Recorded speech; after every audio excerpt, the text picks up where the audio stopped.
for fast, cheap, and reliable Madden 21 Ultimate Team coins. Make sure you guys go check out my sponsor, Easy Mutt. Use code VENOM at checkout for 5% off.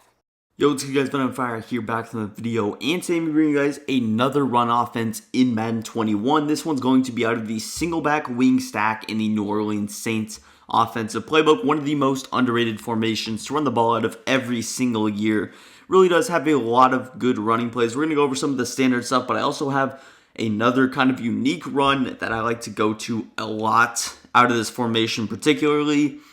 Also, before we get into the video, make sure you guys do go ahead, hit that subscribe button if you're new to the channel. We're on the road to 20K, so go ahead, hit that sub button. It would be much appreciated. But going back to the formation, there's a lot of unique plays. There's definitely some good stuff out of this formation. Personally, my favorite way to run it is with these audibles. We got stretch, we got dive, we got curl, post, drag, and then we got tight end spot. Now, the other run that I was talking about was going to be this halfback zone week. Now, these halfback blast, halfback zone type runs are actually pretty decent this year. A lot of people don't know that, and overall, they are pretty solid. Now, I'm just going to run like some standard man coverage, just kind of stock stuff on defense out of this 3-3-5 wide. Not going to be making too many adjustments. It is more run focused, as I previously mentioned. You don't even have to run this as a complete full scheme as well. You could be running any offense out of the Saints. You could run trade by flex or tight offset, and then you could simply audible to this or come out in this on 3rd and 1s. But it's just a very solid formation to run the ball out of. Now, obviously, using the Packers, we don't exactly have super good tight end depth right here. And again, we have Adams, but other than that, we don't have too many good receiving options. So we're going to make it work with them, though. You see, just look at that halfback zone, just stock. It gives you a lot of options. Now, the way I always like to run the ball in pretty much every single Madden last year, this year as well, is just to be patient. I feel like this run does a lot better job than a traditional halfback dive, just because it gives you a chance to read the hole. So even if the hole is kind of collapsing, I don't have an opportunity to cut to the right. You saw right there, I just kind of pause, wait a little bit, wait for my blocks to develop. I see the hole and I'm able to get to the outside pretty simply. Now, it does kind of depend on if you want to run it to the left or the right. You see I've just been running it to that red box. But you could easily flip it and run it to this right-hand side. Look at the middle, just opening up. You can make a little juke move in the open field. It really is a high-level running play and overall good formation for balance, especially against a nickel 3-3-5 wide. Because in this case, the nickel back is going to always be on this left-hand side, and it's going to open up a lot of run holes, usually on this right side. This is also a good run in particular, this halfback zone. It's very difficult to shoot this one. So with a user, it's not the easiest assignment to go ahead, shoot the gap.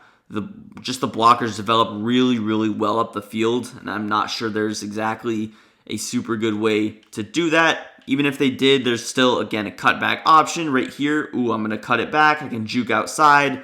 We're one block away from maybe housing that. So you see that it has a lot of options. Something else I could do is I could use motion. Now, I can actually motion either of these guys over if I wanted to. Let's start out with Mercedes. Now, the reason I would be more willing to motion over that inside tight end, and it's for a particular reason, is when I motion that inside tight end, no one's going to shadow him. Sometimes if you motion the outside guy, corners shadow him, depending on the formation. Linebackers, safeties could. So that's just kind of the specific reason. Now, I didn't flip my actual run before, so I wasn't able to kind of flip it after. But typically, you would run to that tight end side. Even running to the weak side, you see how we're still able to get that thing going. Again, I'll motion Mercedes, and I can also motion snap him right about there. Again, sometimes the motion is a little bit too much. You sometimes just focus on the run, because you see right there, it caused a little bit of spacing issues. Something you'll see in the passing game is when you actually motion Mercedes over, I'm able to put Tanya now on like a slant or a zig if I wanted to, so that's pretty cool. Another way to run the zone is you could motion him over and kind of allow him to run over like an inside zone split type concept. Not only can you motion tight ends, but I could also motion receivers. Now, when you do that, you see how he's going to shadow over. So that could be some bad news. That's typically why with the zone, with the stretch, and even with the dive this year, I do honestly like to just run the ball normally unless I'm kind of motioning him out of the play out of something like trips tight end. Now, single back is a complete different story because it's not super good through the air, but let's just move on to the next run, which will be halfback dive. Now, my favorite way to run halfback dive is just going to be to ID that linebacker, and we're just going to motion that outside tight end over. Now, for whatever reason, I like to get this weird kind of wham animation when I'm running the dive. And I just feel like it's clean. Just motion Tanyan over. He's going to get this cool little stutter step, spam A. He's just going to snap and immediately pick up that outside backer. Now, the blocks aren't developing too well from our interior O-line right now, but you see how I did have a gap over there. Again, I do like to ID that Mike linebacker, but here you see, again, just a nice little hole opening up. And with the dive, I do like to use some motion because the dive is a run that's able to get shots with a good user or with a good run defense. Now, you can run it stock. You see there, develops well. It's not the easiest run formation to shoot as well because you do have 7 guys on the line of scrimmage, 5 O-line, and then your 2 tight ends. So it's not exactly super easy to do. Forgot to audible there, but yeah, just all these runs, very difficult to stop, especially when you consider the fact he's not going to know which one that you're going to run. It could create some problems. You can always motion guys like Mercedes Lewis over. He, again, when he's motioned over, he does a good job of running to the right side, whereas Tanyan usually is going to kind of block the guy on the left or up the field. So they do have some different blocking assignments that comes with the more experience. But again, when you're running the ball, you have potential to cut the ball outside or cut it up the middle. Now, let's move on to our last run, which will be the stretch. Now, stretch is not a super good run this year. You don't really see too many people running stretch, and that's the reason that I did bring up the halfback zone because it's not as powerful this year. We got to have some secondary options, so that will be the halfback zone, power O's, things like that. Fullback dive's even good, but with stretch, usually I'm going to be more inclined to run it to this tight end side just to get the most blocks. With a good block development, stretch is always going to be a good run in Madden. Now, another kind of problem I have with this, a complete outside run, is the way I like to run the stack. I like to run my stack or my receivers always on the wide side for the most spacing that I can possibly get. And that kind of brings up an issue when you're running stretch to the short side. It's not as easy to do. Some ways to fix that is I like to motion Tanyan out. And that's just going to create a lot of space for me to cut up the side. Now, this is the same for wings flex close as well. If you have watched that video of mine, you'll see that when I'm running stretch or even dive, I could always motion Tanyan actually outside if I wanted to, even on the halfback zone. But this just creates a lot of space. You see how he's going to develop. He's just going to take that corner outside of the play. It's going to ensure that your tight end blocks on the cornerback because sometimes if I just run stock stretch, he doesn't block him. Right there, you saw it clean, but on that first carry, for example, you saw how the blocks did not develop in a favorable position.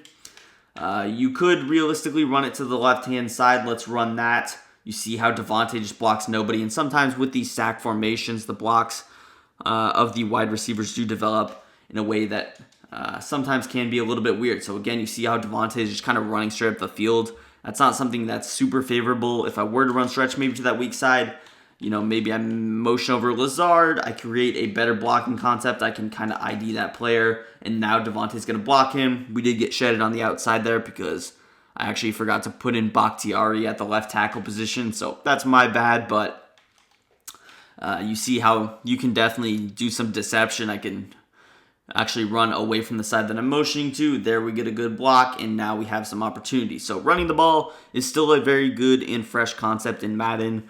Just because a ton of people are not running the ball does not mean that it cannot be effective. But let's move into some of these pass concepts. Now, with the pass concepts, it's a little bit interesting. Now, these route combos, these stock routes are a little bit different from formations you see, and that's typically the case with under center passing sets. I'm going to start out with this tight end spot. This has a pretty good route combination on stock. You see we got that table route that can go to the short side of the field. If you had a hot route master and you try to put your running back on a table from here, he's going to go to the wide side. So definitely nice to have that. Probably my favorite setup for this is just going to be smart out A. I'm just going to put RB on like a little delay fade, just kind of get him out of the way because it's a little bit congested. It is a compressed set, so the more spacing you can kind of create, the better.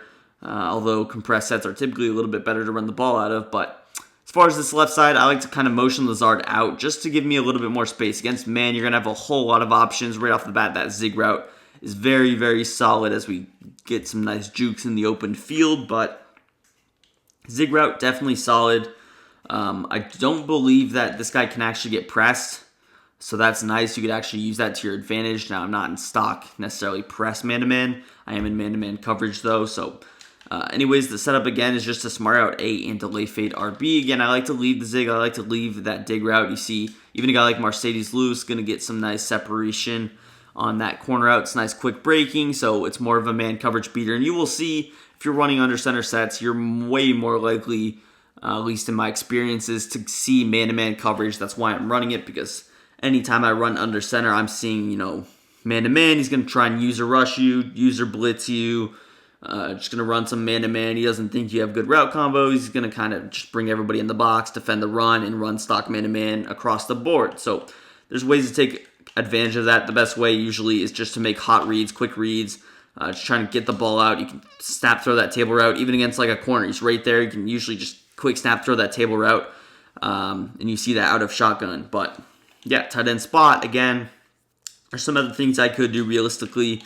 I could actually turn them into a post route. Maybe I curl B or curl X, I flat B, something like this. Just a kind of cool combo. I could hitch RB, but you can definitely do some cool things, especially with the motion. You can get creative, especially when you're not passing the ball every down. It gives you more chances to run unique concepts, and it's going to be difficult for your opponent to make tells on that. Moving on to our last play, which will be curl post drag. Again, I'm not too big of a fan of this, but I think it can be a cool concept. Now, what I like to do, I like to leave all these routes relatively stock. Now, what I'm going to actually do is I'm just going to drag A, and I'm going to motion RB out on a curl route. Now, you see how Y is kind of on that check and release under route. We're going to use that to our advantage. We got 2 curl flats. We got a little route in the middle of the field.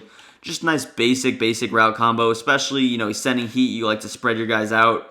Not sure what happened on that man-to-man against Devontae there. He actually kind of fell down, but there's 2 ways to attack the blitz. You can kind of quick snap throw something, or you can spread, everybody out. You can send 5 routes out and make a quick read. There's, of course, max protection type concepts, but that's another story. Again, here's a look at the setup as I accidentally blocked my running back, but and one thing to keep in mind is that these routes might be a little bit weird, especially for me, because I'm used to being on that outside always. So that's just a little bit new for me. But again, these plays are pretty cool because you can kind of quick snap them. It's simple stuff. You see how Lazard, he's going to get a little bit of separation. Now Lazard's not the best, but Aaron Jones gets separation. The curl routes will be open against man. That tight end can get open against man. So it's a whole lot of stuff. Again, all you're doing is curling RB, and you're going to motion him over. Here we'll kind of throw to something else. I'm not sure why Devontae's man is falling down every single time, but that just might be the particular player coverage. Usually that would never happen. But yeah, it's pretty much going to do for the video. Just kind of a low-key run scheme. Something cool I wanted to show you guys. If you enjoyed, hit that like button, subscribe to the channel for more, and peace. I'm out of here.